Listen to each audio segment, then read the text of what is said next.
$240. That is how much this PC costed me. But exactly what did I get for $240?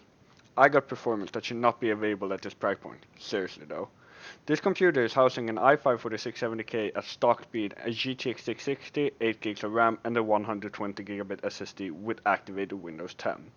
I know the CPU is bottlenecked by the GPU, but I have plans on upgrading and revising the computer in the future. But as my first budget PC on the channel, I'm stoked about the parts I got my hands on. But how well will it perform in games in Cinebench?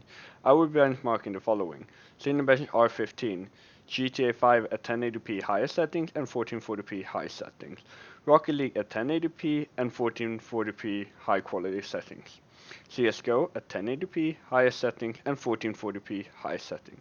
Three of the biggest game titles on a $240 system.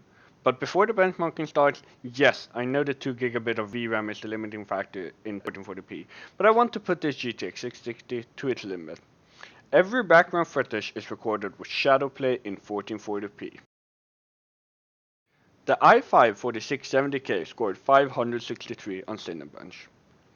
GTA 5 at 1080p got an average FPS of 71, and 1440p gave us an average FPS of 68. The i5 4670K allowed the 660 to be used to its fullest due to the bottleneck. I couldn't test very high settings at 1440p due to 2 gigabit limitation, but 1440p high settings still look good. On to the next game, Rocket League. Not a very demanding title, actually surprised me, with an average of 102 FPS at 1080p and 71 FPS at 1440p. The gameplay was smooth even at 1440p, and I would happily use this computer as my main system every day. The last title on the list is CSGO, a game where high frame rates are important for the competitive aspect. At 1080p high settings I got an average of 131 FPS, and at 1440p I got an average of 103 FPS. This system with a 1080p 144Hz monitor would be perfect. FPS never went down below 60 FPS, so playing competitive on the system wouldn't be a problem for most people.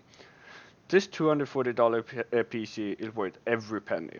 It was a great deal, and I don't think I will be this lucky again. I will do a follow-up after upgrading this PC, so stay tuned for that. Until next time, have a good life.